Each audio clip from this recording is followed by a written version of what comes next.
Le manoir des ombres épisode 2, la scène du crime. Pluie battante, tonnerre lointain. Un meurtre, une porte verrouillée, un manoir rempli de suspects.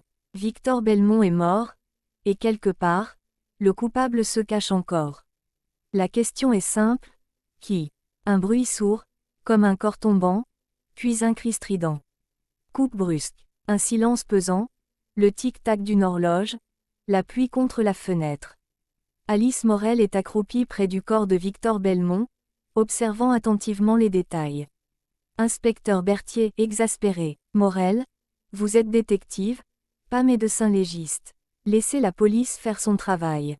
Alice, léger souffle. Ironique. Inspecteur, vous savez ce que j'adore. Regardez la police faire son travail, quand elle le fait bien. Elle tapote du doigt le bureau en bois, réfléchissant. Alice murmure, pour elle-même.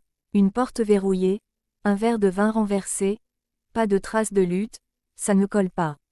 Elle observe les mains de Victor. Alice murmure, ses doigts sont crispés, comme s'il tenait quelque chose avant de mourir, mais il n'y a rien dans sa main.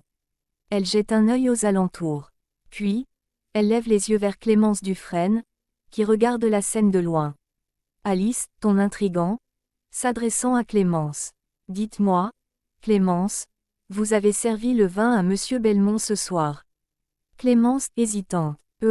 Oui, je l'ai servi moi-même, il y a environ 1 heure. Alice, sourire en coin. Intéressant. Elle trempe le bout du doigt dans la flaque de vin renversée sur le bureau et le renifle légèrement. Alice, à elle-même. Une odeur inhabituelle. Ce n'est pas juste du vin. Elle se redresse et regarde l'inspecteur Berthier. Alice, je vous parie un dîner, inspecteur, que ce verre contient autre chose qu'un simple Bordeaux millésimé.